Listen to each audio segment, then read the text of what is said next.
Welcome back to Never Did It. I'm Brad Garoon. I'm here with Jake Ziegler. On Never Did It, we look back at the last 100 years of movie history in an effort to fill in some of our own movie blind spots. As we mentioned in our season premiere last week, one of our major blind spots throughout the history of Never Did It is ladies. Wow. We've said a few times, this is like a real boys podcast. We need to do a little bit to fix that because there have been ladies in the history of film, even going back to the 1930s, although, as we'll mention, it was a little bit problematic in the 1930s based on who we had to choose from. But this is a no-Nazi episode of Never Did It, and we're joined by Katy Hartnett, who recently had a little stint over at my place, and we did a little Robert Redford in memoriam mini marathon, which unfortunately meant we watched The Candidate, which I thought sucked. Yeah, it was not. I was kind of bummed. I think my letterbox review of it was it's really close to being good, which somehow makes it bad. Yeah, that definitely makes it worse. I think throughout the whole thing, we were like, oh, well, now this is going to happen. And then that never happened over and over again. Like, and Yeah, then I was nothing like, happened. this is going to lead to something, or this is going to lead to something. And Right. I think, I don't know, maybe at the time that it was made, it was, oh, this, like, I can't believe he's going to be a senator now. Sorry for the spoiler alert for The Candidate. But for us, we were just like, yeah, he's handsome and not at all qualified. Of course he's going to be Right. elected. But that movie is directed by Michael Ritchie, so we've already broken our rule trying to center more women on the show. But anyway, Katy, thanks for being here. Yeah, thanks for having me. I'm really excited. The issue we did have was women were not yet directing a lot of movies in the 1930s, and the ones who did were the most famous one was a blistering Nazi responsible for the most famous Nazi films of all time. So we had kind of slim pickings, and that I think we should start with how that manifested in Jake's pick for this episode. Tell us about why you recommended The Woman Condemned. Well, yeah, with the limited choices that we had, I was looking and I always try to find ones that are easy to stream. So The Woman Condemned is streaming on Canopy. So I looked at it and the plot description sounds kind of interesting. It's there's a murder and there's a mystery and newspaper reporters, and those are things I like in movies, especially in like 30s and 40s movies. Like, so this sounds kind of interesting, and it wasn't. Unfortunately, we can talk a little bit more about that. But yeah, I just thought it sounded good, and it was streaming on Canopy. Take us through, if you can, because I couldn't,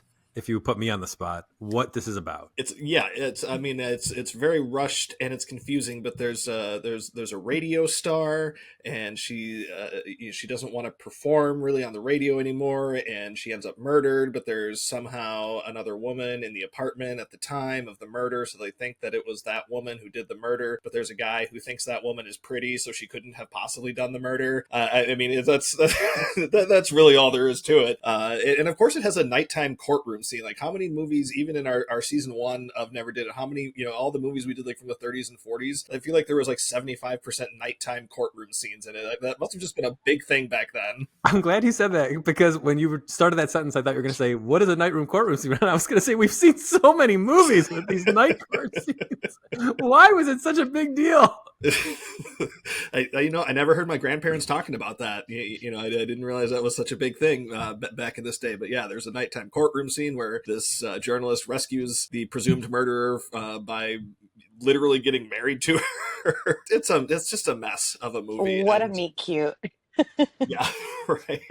Yeah, that's really the long and short, the short and short of it, I guess. Right. It's not a long movie. We've both clued in what we thought of it. Katy, what'd you think of The Woman Condemned? One of my first notes is, lol, crime reporters were really allowed to do anything, weren't they? Like if your journalistic beat was, I'm a crime reporter, you have unlimited access to the police. You can go into murder, you can go into crime scenes just unabated. You are forced to marry hot women at the court. Yeah, I think basically the same. It's almost a story. It's the beginning of two good stories. I actually do like the idea of, the meet cute at night court. Oh, she's cute. She couldn't have been doing this. And then the judge is like, well, if you say that she's your fiance, I'm just going to marry you. Yeah, the radio star who is taking a vacation and then has a secret life and has a twin sister and then is getting, I guess, radical plastic surgery. It was so bananas. And I'm like, oh, all of these are like cool threads that are not never explained like at all. The thing that tipped me off that this was going to be rough was I saw Misha Auer in the credits. And this is now the third Misha Auer movie we've watched on the show, and I've liked 0 of them. That's not true. You liked My Man Godfrey. My Man Godfrey. I forgot he was in that one. I like Yeah. My Man Godfrey. And the other one? I thought you liked the other movie, just not him in it. But yeah, I knew Misha Auer was going to come up too because you just can't not in these '30s movies. Well, he and what's his name are the only recognizable performers, and the other one's his dad. It's not even the guy; it's his dad. Right. You Can't Take It With You was the other one, and you did not like that. I did not like that movie. So he plays the doctor who seems like a gangster, and then at the very end of the movie, we find out is a plastic surgeon because she had a birthmark that she wanted removed, the radio star. And she doesn't seem at all disturbed that her sister's been murdered. We never get her reaction to that at all. I'm guessing her twin sister is a bad person. Like, I'm also, I have no clue. Well, they don't make it clear. You said, it's interesting that you said this is the beginning of 2 or 3 good stories because it literally is 2 stories that have pretty much nothing to do with each other until the movie just decides that they do. And there are times when, like in Pulp Fiction, let's say, for example, when you can thread a bunch of movies together, and then when they do finally come together, it's really satisfying. And here, it just felt like the radio star goes on break. She doesn't want to marry her boss. We think it's her talking to, we hear her talking to who turns out to be her doctor, but we think that that's like a thug who's extorting money out of her, but it's really just she's having trouble paying her plastic surgeon. And then hard cut to the night court scene, which goes on for a long time. And I'm like, wait, who are any of these characters? What does any of this have to do with anything? And I actually didn't even pick up that he was a reporter. I thought he was an attorney. That's what I thought too, yeah. And that's why he would be worried about whether or not the judge would be mad at him. And then for a reporter to just like get up on the judge's stand and talk to him in his ear is like a crazy thing to think about. The movie doesn't seem to understand how anything works. But wait, here's my other question, because this is a thread that I just realized never got resolved. So we see the woman from Night Court, who was played by Claudia Dell, the very pretty woman who had been accused of burgling, cat prowling. I think she was just accused of prowling. She was Right. just like she was just like, on a stoop fire escape, and they were like, well, you're going to court. So who was the guy who was prowling before she got caught? Because there was a guy on the balcony who ran away and got away. Was that the guy who ultimately goes to jail in the end? Or was he just a guy who brought the cops' attention to that place so that they could see the lady on there too? I think either is plausible because neither is definite. And that guy's character's name was Dapper Dan, and he was some kind of like foreign criminal. He was not George Clooney, no. No, and he's the one who killed the twin sister. And then I was like never really clear on the relationship between the Barbara character and the Dapper Dan character and why she was afraid to tell the truth of what was going on. This is might be a wild swing by me. I believe that she was like a mole for the police. The Just whole don't know. time? That's what I think at the end when they're like, oh yeah, she's actually like she's actually an investigator. She's actually a detective, and she's been doing this like, and because then she's talking to the reporter, and the reporter slash her husband. He's like, would I be a good detective? And she's like, no, but you're handsome, and it's like that's it. But that was my takeaway, that she was a detective, or like an undercover detective for them. Interesting. I didn't pick up on any of that. So we should mention we haven't even said it because I don't know if it bears saying, but this was directed by a woman named Dorothy Davenport, who never directed another movie after this and had only directed a couple of movies before this. So that's like the ultimate director jail. If you live another 50 years and never direct another movie. But this wasn't made in the Hollywood system, and you can tell it's like it's all over the place. Pre-code, and even then, I mean, we say directed by Dorothy Davenport, but the credits of the film make it very clear that it's Mrs. Dorothy Reed who directed the film, because she was allowed to direct the film basically because she had a producer husband. She wasn't even credited as Dorothy Davenport. I mean, she was still credited as, literally Mrs. I took a screenshot, like I actually took a photo of my camera, was like, this is, wow, okay. But I mean, it was 1934. Yeah, pretty wild. As we'll mention, there were only 1 or 2 women in like the Hollywood studio system who were making movies, and this was not one of them. So I don't have a lot of experience watching B movies from before like the 1980s or the 1970s, before the exploitation movement came through. My only experience watching is this and Gangster Story, which was directed by Walter Matthau as a favor. And he was like, I'll never direct another movie again because I was terrible at this, which he was. The movie's awful. This is also awful. And it felt very similar in that like at almost no time did I know what the hell was going on. I'm glad I watched this second of the two movies that we watched, because if I had watched it first, I'd be like, oh no, this is what they're letting ladies do. This is going to be a long miniseries for us. This is what they're letting ladies. Well, basically, that's like the permission structure of Yeah. the time, right? I don't know. I don't really know what this was. Yeah, I think one of my favorite lines. Sorry, and I'm interrupting. No, please. That's why you're here. I wrote down one of my favorite lines, which was like when when Barbara and Jerry go on their date.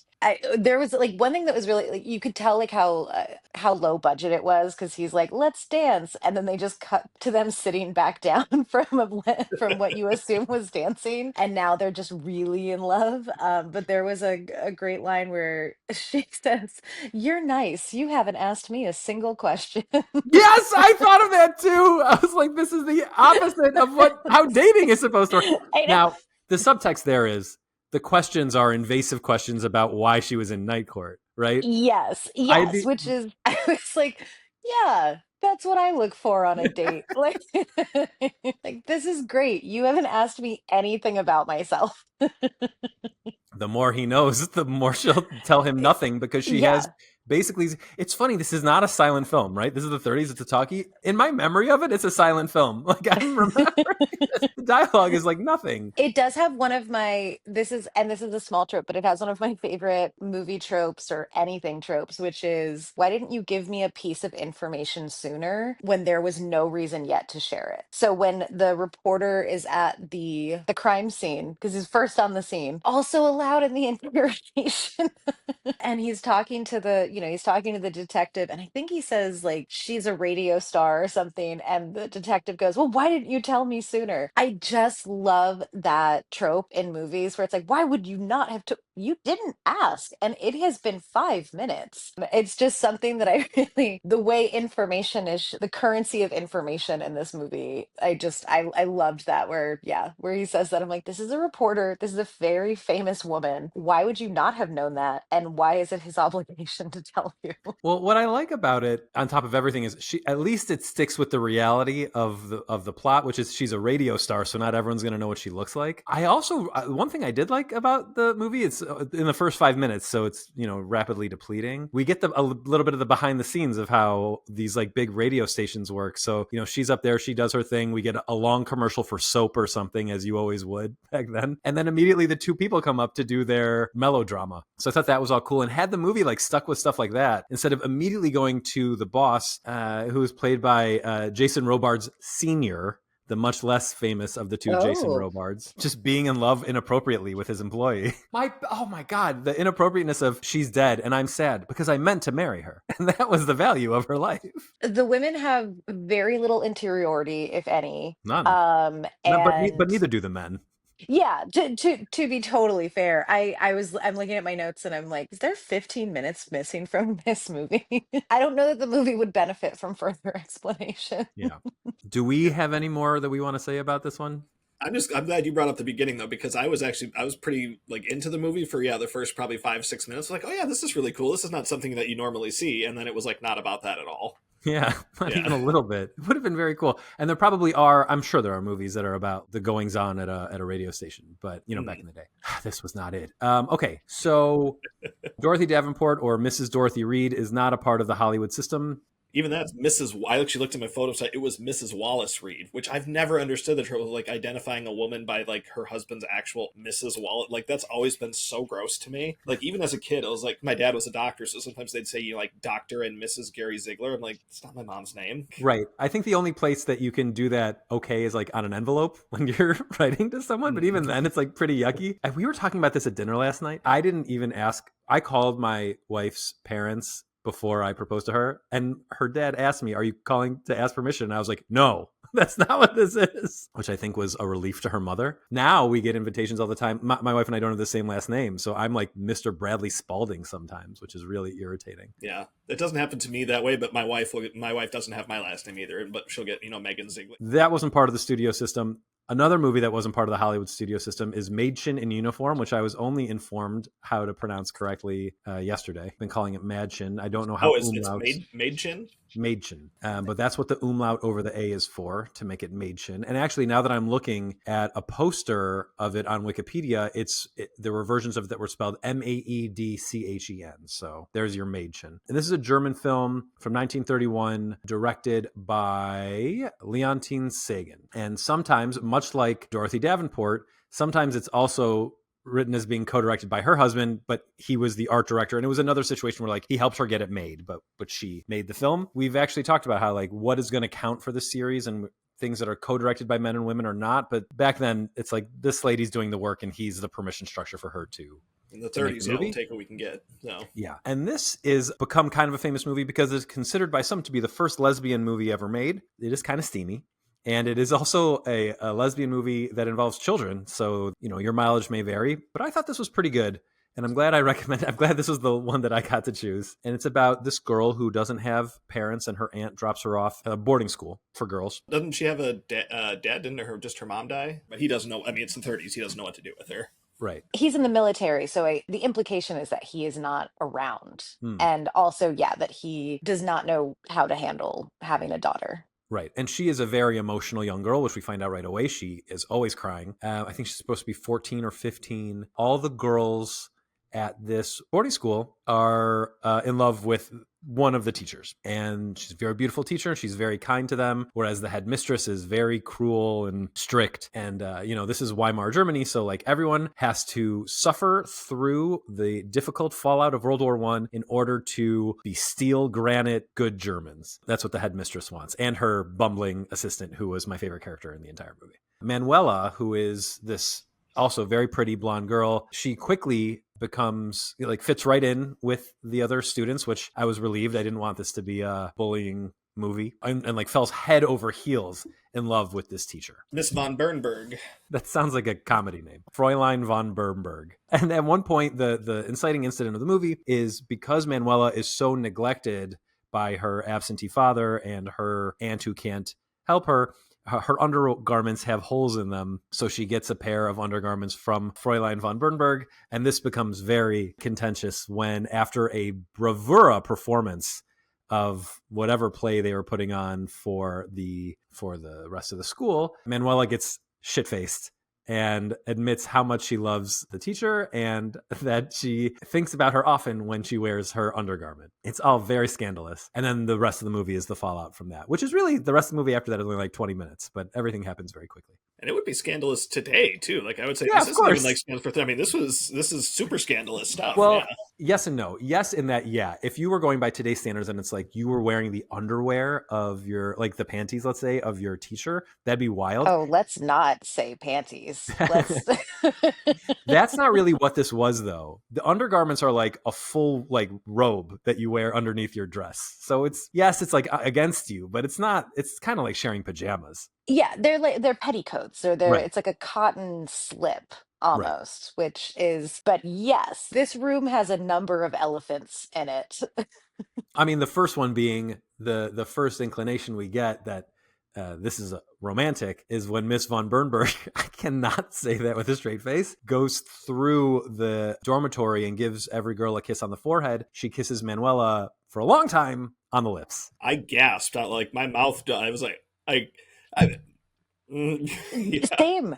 I was like, oh, this is the first lesbian film, so it's like, it's like, oh, it's about yearning and longing, and like the introduction of Miss von Bernberg she is introduced like a creep. When the kids talk about her, it's one thing, but like when the movie her first image is like she's like leering at Manuela, and I think the movie does better to like construct the story around them, but like that was the introduction. I was like, oh shit. It's definitely uncomfortable. Anyway, I still thought the movie was really good. Unlike The Woman Condemned, the story was really easy to follow, and it planted some seeds early on that I thought were kind of nothing that became pretty important later. Like even just the most rambunctious girl in school, whose name I forget now too, the Bob, dark haired one with the Bob, who was thinking about running away. Early on, she's like spitting down the stairs, so we get a sense of how far down the stairs go, so that later when Manuela is like so emotionally fraught that she thinks about jumping down the stairs, we immediately know, like, and actually I bought for the whole time that would happen, how far down that would be. It's a really well constructed movie. Yeah, actually, I picked that one up right. I was proud of myself for picking that up because, like, once they did spit, I was like, "Oh, that's coming in later." And then, yeah, I totally bought it too. Like when she was up there, I was like, "Oh man!" I mean, it's a German movie from 1931. Like, it would not be a hard sell for me for someone to tell me, like, "Oh, this has some tragedy in it," you know?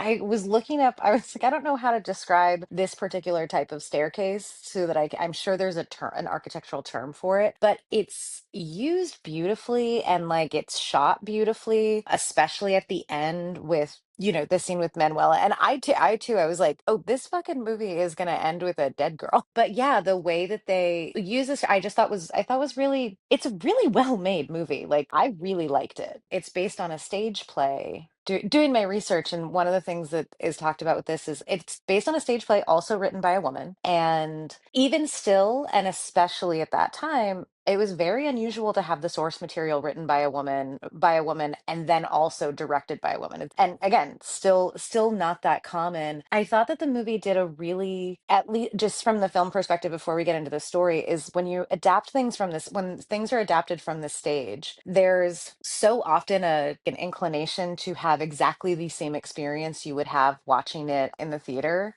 which is a mistake. You have different mechanisms, you have different things available to you in film. And I thought that this movie did a really good job of that. Of course, this is going to be different. The intercutting between simultaneous action, these two people are having this conversation while this is happening and kind of cutting in between them and showing how they inform each other and inform like what's going to happen. I thought that was really, really smart. It's also a movie that takes place all in one building, which can be like difficult and claustrophobic, but this really moves. And I think it's thanks to what you're talking about. We never spend that much time on one character. There are like 8 principal characters in this movie. I don't feel like we needed to know everything about all of them, and we don't. But the supporting characters feel real. They all all the students feel different from one another. You have like the narc, but even she's not like a villain. She's just there to be kind of, irritating for everyone else. And then there's the blonde has to have her blonde best friend because this is a German movie. And then you have the rambunctious brunette girl, and then the girl who thinks that she's going to save the day and then completely wimps out when the princess walks by her, which I thought was amazing. Yeah, that was my big takeaway from the movie too. Is like I was so impressed with just how many characters they had, who again didn't have to do a lot or say a lot, but to be, to at least like I said, be distinguishable from each other. I mean, how many other movies see where these the side characters all kind of just blend into each other, and this one they actually kind of stood out, and that was I think kind of like the biggest thing I took away from, like, wow, all those actors, like all those young actors, I thought were really good. The adults too. I love the French teacher. She was so funny.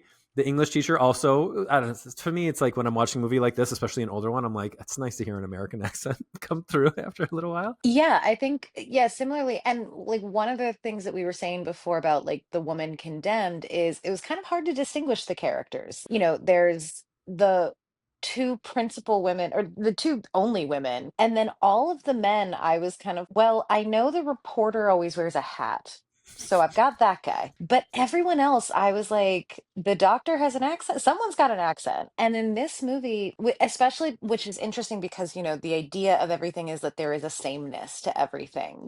The girls are not allowed anything new. I think like, yeah, the other thing is like this is a like prison. These girls are being starved. They're constantly talking about why would our parents send us here? Shouldn't they have known how bad this is?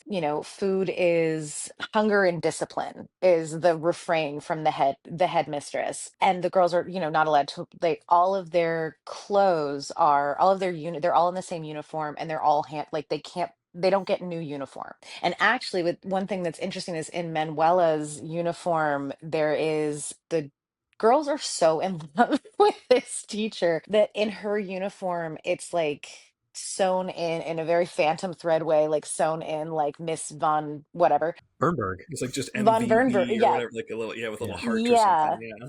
And like even like the woman who's doing intake, she's like, what does this mean? And she's like, oh, probably about that teacher that all the girls are obsessed with. But yeah, even in like, everyone's in uniform, everyone's doing this, like they do identify the characters. And the movie also does a really good job. And I find this a lot in movies directed by women that are about women, is the way women, young women especially, are in each other's space all the time. There's so much like crowding, and they're like just kind of on top of each other, chatting and playing with each other's hair and doing this and I think that's really well done. And I was never confused as to where I was in the story. I was never confused as to where I was in the dormitory, or who was doing what, or who overly praising this again.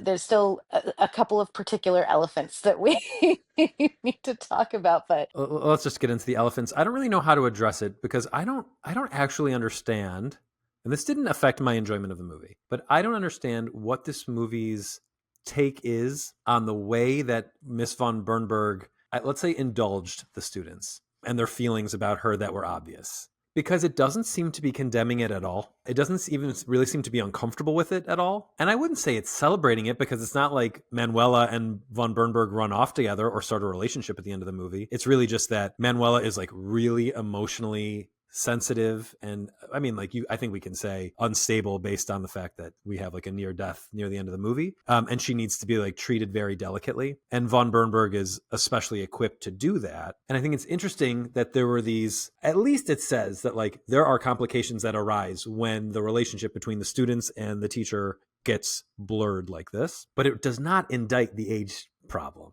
or the consent problem or any of that. I don't know. How did you guys feel about that? I looked this up right away. Luckily, the two actresses are the same age, which is helpful. I think they're both like 28, which is funny because Manuela does not look it. She looks older than, and they make a point like early, like they're like, wow, you look older than 14. And she's like, I'm 14 and a half. Wait, let's just assume that I don't approve of these relationships, like these kinds of teacher-student relationships. I also, and I don't think at the time anyone did either, but I also like looking at it from it's used as the scaffolding to tell this story. Again, I don't think that the movie is not about young women are the best women. It's not Lolita core. It's not that. It's that you can't have the two sides of the story, one about the restriction and the starvation and all of the things that they're doing, and the way that they are punishing these girls into, again, like just being made of steel. You can't have that without it being in a dormitory. So that has to take place. And if you're also trying to use, if you're, it's like this allegory for fascism. And then if you're also trying to use like love and moving outside of this system and using, lesbianism as a way to do that, it kind of does have to take place this way. So I think that, like, Brad, you're right. I don't know that it's celebrating it necessarily, but it's not condemning it. But I actually just looked at it as like, this is the structure they needed in order to tell this story. Yeah, that's an interesting take. I've had this discussion recently. It came up in a very roundabout way. I had a friend. Can we put a spoiler alert out for Bugonia? If anybody hasn't seen Bugonia, Katy, Bugonia. Saw it before it opened. Good, good. So I had a discussion with a friend who was like, man, I loved Bugonia up until like the last 15 minutes because and number one, like, perfectly reasonable take. But then the reason that they didn't care for this was because, like, well, I don't like any movie, that validates or verifies, these crazy people having these fanatics, and that it could, at all valid, which I think is like one of the worst takes I've ever heard from a smart person, and I don't think they're going to listen to this podcast. but I think that's such a weird take. And this movie, I think, in a similar, it's like it's not celebrating and it's not condemning, and I don't think it's necessary for the film to do either. I mean, it's telling a story. It's okay for the movie to let you decide how to feel about it, and let you decide what it means to you. And it doesn't. I don't think a movie has to take a stand on everything. I mean, maybe this was something that was common in German schools in the day or something. I mean, I don't know enough about German history or boarding school or anything like that, or these all girls schools, so that for me to comfortably say, like, well, why would they have done this? But I don't think that's the movie's responsibility to to do either of those things. But like, let's say the movie is saying that you can be driven absolutely insane even if you're correct, which I think is what the movie is saying. It's not saying you should be a freak. He's a terrible person who killed innocent people. Yeah. Yeah.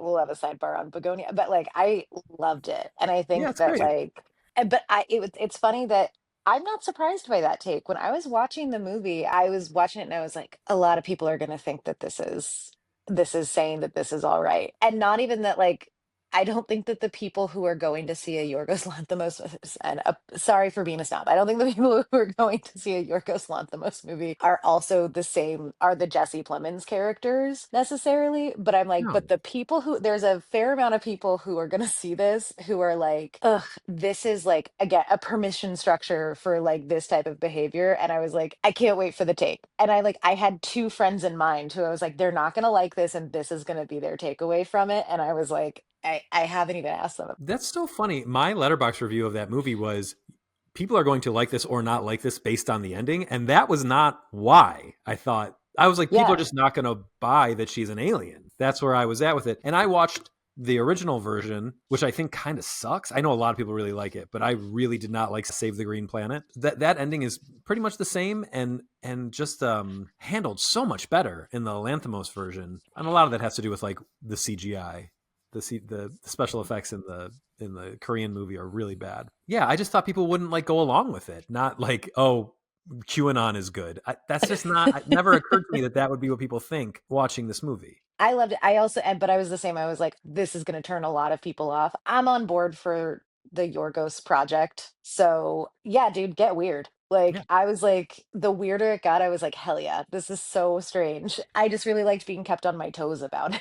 If you want to start pulling on the thread of like everything that a movie says is something that the director really believes, how can you even No, live he's like just a big that? weirdo. I'm also on board for the Emma Stone project. Did not see this career for this woman. I just like that she's like, yeah, let's do weird shit. I she's got I awesome. got two Oscars. Like, watch me care. Yeah, she's terrific. I also am really happy that Stavros Halkias turned out to be like a pretty good actor. He was on a Blank Check in the weeks leading up to this, and he was like, "Ugh, I'm never going to be able to work again. I was so bad in this." I'm like, I thought you were perfect in that role.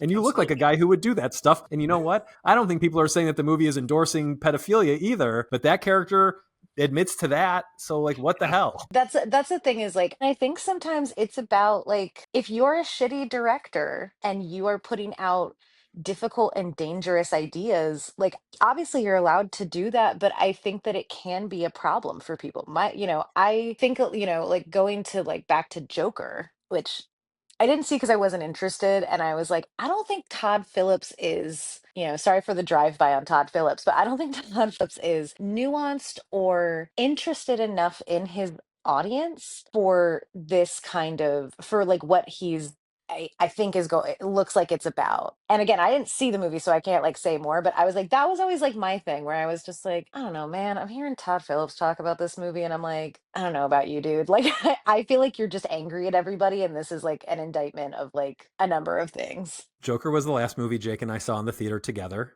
Oh.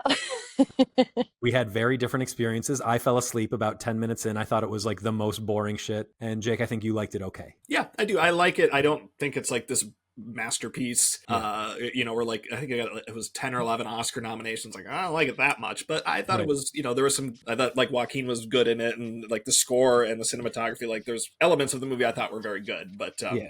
it's not like one of my Right. favorites or anything. I think it's interesting you bring it up because that was a movie that like kind of wound up being nothing. In fact, when you watch this, like it doesn't actually feel like it's about all that much when the climactic scene happens, which is the thing that like I think would be the people who critique it from this is permitting domestic terrorism or incel behavior. And he's just like such a loser in the movie. I just can't imagine people got like really behind him. And then the fact that Todd Phillips, I actually think that there's more to him than meets the eye because then he went and made an anti-movie with the sequel to sort of like crap on the people who thought that about the first movie and like destroyed his own career by doing that. So I don't know. Yeah. I think he might be there might be more to him than you think. Honestly, there might be. I think he was doing a tour of, I had to make this movie because you can't make comedies anymore. And in my head, I'm like, oh, right, because the studio system and this and this and this. And it was like, no, it was just like an anti wokeness tour of like, we're not allowed to laugh about anything anymore. And I was like, That's just actively not true. And like, Obviously not true and annoying. and annoying. Yeah. Yeah. Like, if you're going to tell me that The Hangover 3 didn't garner you the attention that you wanted because of anti wokeness, I would advise you to watch the movie. The problem was the film. He might be doing something that he doesn't even realize, because when I think about The Hangover 3, I think of it as a very okay movie that's not what it promises, because it's not funny. There's almost no jokes in The Hangover 3. It's just an action movie. It's wild that like the third movie in the franchise of one of the most successful comedies of all time just has no jokes. So I sometimes wonder if he's more of an experimental filmmaker than he realizes. To be fair, I don't remember it. I know I saw it. I didn't see it in theaters. I think it was like, maybe it was like a hungover Sunday when I watched it. Yeah, I definitely saw that. What's that movie about? Like, Yeah, it's not memorable. There's no lines to say back. I mean, I also don't remember the plot of the second one. Okay, so we just spent like 15 minutes talking about a dude, so that's not ideal. But we're all thumbs up on Madchen in uniform. Before we wrap up, I just want to say one thing about women in Hollywood, because I think we actually aren't going to be talking about her at all throughout our series. But Dorothy Arzner was a pretty prolific Hollywood director in the 10s and 20s and 30s, and I'm kind of bummed that neither of us chose Merrily We Go to Hell, which I watched this morning just because, and was pretty good. A movie about an alcoholic who falls in with an heiress. It reminded me a lot of like My Man Godfrey. Her family's name is in lights, or like Place in the Sun. But just like a recognition of Dorothy Arzner, who was a very prolific Hollywood director, who we are not going to cover in this miniseries, which is our mistake. But there actually are a decent amount of non-American women directing movies in these time periods. We usually end the shows by giving our top 10 or top 5 favorite either movies of the year or decade, or like genre movies of the decade. There are not enough movies of this to do a list. But Jake and Katie, if you have access to this kind of information on Letterboxd, where would you say this falls in your 1930s movies? I have Madchen at 3.5 stars, so it doesn't quite crack the top of my list, because I actually have a number of movies from the 30s that I love. You know, we covered quite a few of them on the podcast. Some of my top films from the 30s, like All Quiet on the Western Front, Fritz Lang's M, It Happened One Night, Mutiny on the Bounty, Modern Times, Make Way for Tomorrow, which we covered on the podcast, is so wonderful. Stagecoach, we also covered. Wizard of Oz.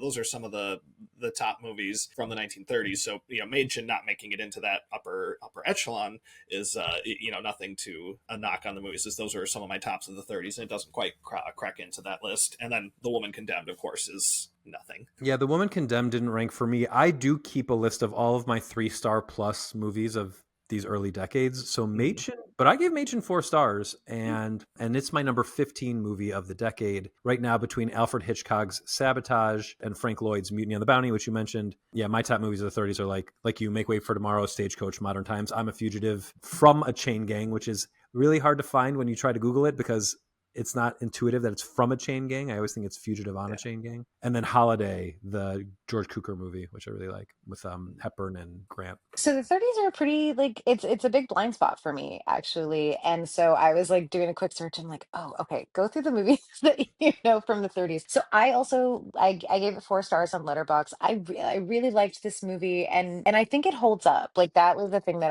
I wanted to say before, is like, I think that, like, just visually and structurally and all of the things, it actually really does hold up. So I gave it 4 stars. My favorite movie from the 30s is It Happened One Night. Cool. Katie, first off, thank you so much for being on the show. This is a blast.